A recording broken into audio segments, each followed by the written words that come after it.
Hello YouTube and welcome to an unboxing video where today I'm going to reveal a brand new phone I bought to replace this one. This is the Sony Xperia XZ. It served me well. I got this phone because Sony Xperia had approached me to test out one of their new phones, and back then I was due an upgrade from my Z2. This phone was great. The campaign went very well, had loads of fun taking pictures. It was a very nice challenge, and over the years this phone's been a pretty damn good phone. It's lasted. I've never cracked the screen. But in this day and age, I've got like the touchscreen segment over here. This actually doesn't work. And this actual framing has broken off a little bit. So whenever I have to take calls, I have to squeeze it down together in order for me to actually listen to people when they're speaking to me. So it was time for an upgrade. And I decided to invest. The iPhone 12 Pro Max. I decided to treat myself because I felt like I was really due an upgrade. I wanted to get something with really nice cameras in the middle of a pandemic where I'm not leaving my home so that I don't get sick and risk infecting myself and my family, hopefully to avoid me from killing them. This is a very ironic device because they said that they want to release a phone that's kind to the environment. This doesn't come with a charging brick, it comes with a lightning to USB-C cable. Because most of the original iPhone users already supposedly have a charging brick, bearing in mind this is a charging brick with a USB-A type port, and this comes with a USB-C, that means that all the original customers, all that 90%, are gonna have to buy another charging brick. But similarly, you can buy a MagSafe instead. But the ironic thing with MagSafe is that that also doesn't come with a charging brick, so you'd have to buy one for that too. So let's open this up. Ooh, that was so satisfying. So yep, let's open this up. Ooh, I have to admit, this does look gorgeous. So yep, designed by Apple in California. Here's a USB-C to lightning cable. Yep, so that's the cable. No charging brick. Ooh. And we got some paper, which nobody really cares about. So yeah, here is the phone. Oh, that is so gorgeous. That is really lovely. This is very big. This is extremely big. The thing is right, I'm new to Apple. This is my first ever iPhone. I don't know what I'm in for. And originally, I'm an Android guy. I probably will go back to Android, back for this phone. And the only reason why I got this phone in the first place was purely because with the animation work that I do, I need an iPhone to download a particular app that allows me to do facial motion capture. That's literally the only reason why I bought this, so I can do my job easier. But I know this has really phenomenal camera creative capabilities, and being a camera creative, it's my job to investigate that. So I got a Torres simple but unique case for smartphone. I didn't really think much of it. I just tried to get whatever I could at the time. Here it is, nice, clear, see-through. I'm gonna pick this up. Just get rid of any dust marks. Oh, there's a thing. I will be honest, this holds very well. This is a good fit in my hand, but then I have very big hands. But I got myself one of these. It's a tempered glass screen protector, tailor-made for my smartphone. So back of here. Oh, wonderful. We have cleaning wipes, so let's clean. This is like doing open heart surgery. It's now spreading. Oh, we've got an air bubble. I'm never good at these. I really want to get that air bubble out. Oh, this is going to bug me. Oh, I think I may try another screen. Oh, that was loud. That was really loud. Oh, wow. Wow, this really is tempered glass. They weren't joking. Huh. It was at this point where I realised that making camera reviews is actually pretty bloody difficult. So I reached out to a friend who has some experience for some help. Oh, hello. Hi, how's it going? I can't see because I'm looking straight in the sun. How about now? It's much better. I met up with Kai to see how well the iPhone 12 Pro Max competes with the iPhone 11 Pro, and also to see how well the iPhone 12 Pro Max can be used as a street photography camera. God, that is such a mouthful. I mean, one of the clever things with the iPhone camera is that in terms of dynamic range, it looks pretty good because Look at that, high dynamic range. Should be backlit to buggery right there. A bit of flaring there. That's all good. Whilst I am personally not the biggest fan of high dynamic range for street photography, it's no doubt that with good sunlight, the vibrant colours you get makes for stunning landscape photos. Across the 3 lenses, the iPhone holds up well for pictures even in low light with the LiDAR off. I think I prefer night street photos with no LiDAR personally. Oh yeah, with regards to macro focus as well, it seems to focus up pretty close. Look at that! Yes, it's a dangerous place. So Faisal's snapping away with his iPhone 12 Pro Max. With this being my first smartphone with the dedicated lens for portraiture, I couldn't wait to try out the portrait mode. In daylight, the portraits I've taken so far have come out beautifully, and I am rapidly starting to understand now why iPhones are revered by photographers. Okay, we're now here in King's Cross where I'm going to test out the iPhone 12 Pro Max for night portrait mode with the LiDAR, and I'm here with Niki. Hi. So, let's see how well this performs. Here's something interesting about this. I'm trying to get this working in portrait mode. I don't know if that's working or not.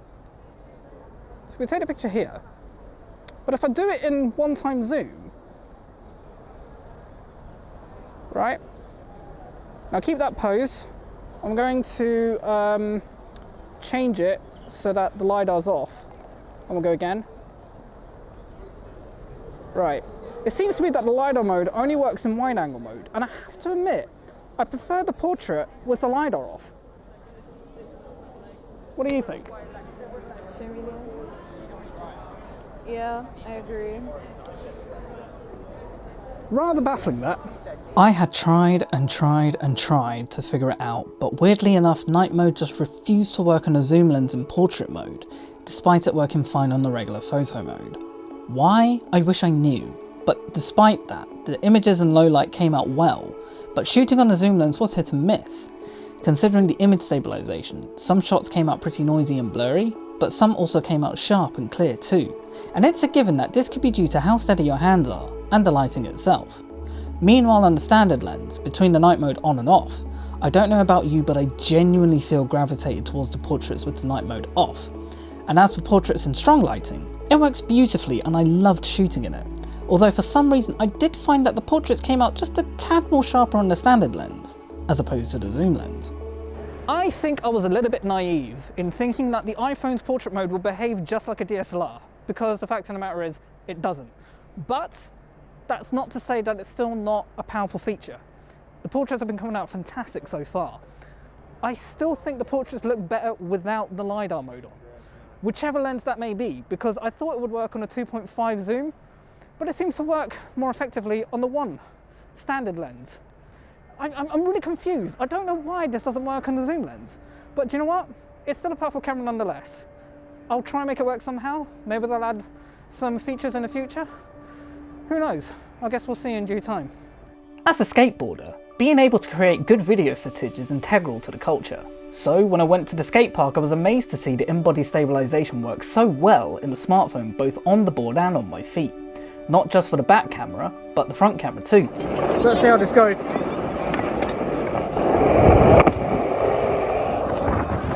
mean, it seems fun. It's pretty sturdy. Seems pretty good. And as for like the front-facing camera for walking as well, you can see that it comes off pretty stable too. So this makes for a great vlogging camera as well. The video stabilization works great for the wide and standard lens, but naturally with the zoom lens you're bound to get a bit of shake.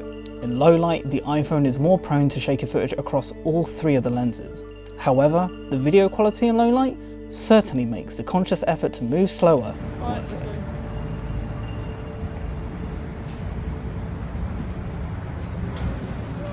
I find it hard to upgrade every year because it's quite a lot of money, isn't it, for a phone?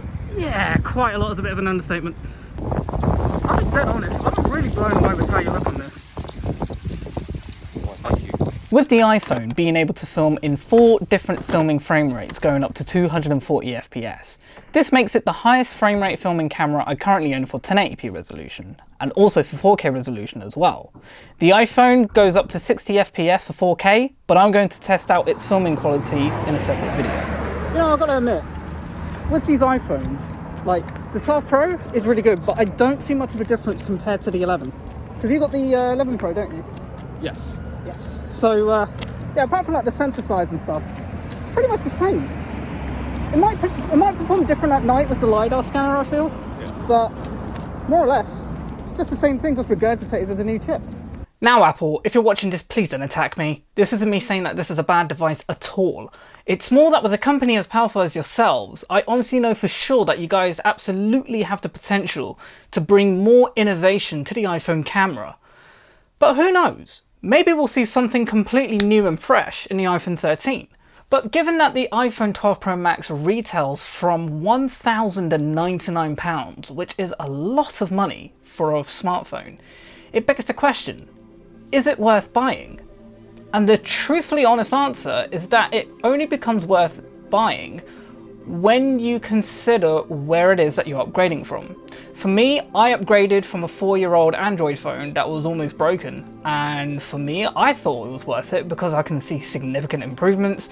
You know, the video quality has completely blown my mind, and you know, there's 3D animation capabilities in this too, and photogrammetry as well as the camera stuff, and you know, there's so much I can do on this device. It's staggering. This battery life is fantastic.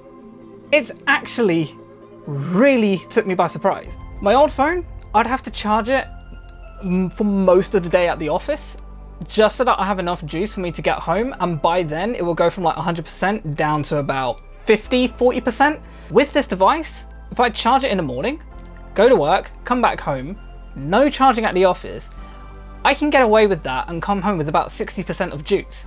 You know, definitely consider where it is that you're upgrading from. If you already have an 11, I'd say hold on to it. You know, if you have like an iPhone 11 or an iPhone 11 Pro and you're considering upgrading to the 12, you're not going to see much of a difference, because the only thing that I can see is different is the night mode and the LiDAR scanner. But if you're a creative individual, you're well overdue an upgrade, you have the budget for it, and you want to do something that can cover your photography, your filmmaking, or your photogrammetry for 3D animation, the iPhone 12 Pro Max is the way to go. It is a fantastic device. You also have the option of the 12 Pro.